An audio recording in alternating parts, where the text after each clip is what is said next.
แววนินห้าได้บุญบานใดคุณครูผู้สอนสั่งผู้เข้าสู้มือสันบ่เทียมเท่าพระคุณทานแล้ว7 ตุลาแม่นมือวันที่สำคัญเป็นวันครูของเราแต่เนื้อถึงเต้าเฮียมข้ออวยพรเธอ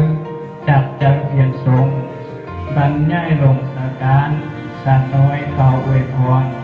ข้อครูอย่างจงใจมีแต่ความสุขความทุกข์ง่ายไปยาวเวียนมาใจภาลาหน้าใหม่นะให้สมบูรณ์ทุกอย่างโลกาไก่งามเว้นครูนั้นอยู่สบายแท้แล้วขอให้ครูมีมากล้นชิ้นสับเงินคำทั้งเฮือนหลังงามรถยนต์เพียงพร้อมคนฮับหอมเฟื่อฟันแทงกันกบเกี่ยวเที่ยวมาถามไทยท้อยอ้อยเว้าเอ่ยลมแทนา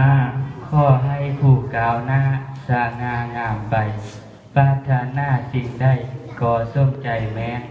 บ่ว่าแรงคำเสาปัญญาใส้สวงนำผ้าสิทธิพวกพ้องไปหน้าหงเหืองแท้ใดครูคือคนไขว่คว้าซ่อนสั่งความดีครูคือคนเพียรอดบอกเฮาเฮียนหู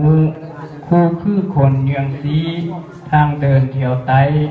ครูคือคนเลิศล้ำลายแท้กว่าเพอพุ่นนา7 ตุลาแมนใดมูนเปลี่ยนเรียนมาดวงมาลาเส้นสวยเบ่งบานไข่แย้มเอามาเสริมแซมซ้อนรวมกันเป็นโซเหียบข้อย่อมอบให้ในวันครูแห่งชาติอวยพรครูจงได้สุขล้นดินล่างแท้แล้วมาฮอดนี้ขน้อยหรือข้าพเจ้าอ่านบทสารอวยพรครูก็งดเพียงเท่านี้สุดท้ายนี้ขน้อยขออวยใจพรให้สุริยาอ่อนแก้วกิติพัทโทคณะเจ้าคณะองค์พระเจ้าแขวงหลวงพระบาง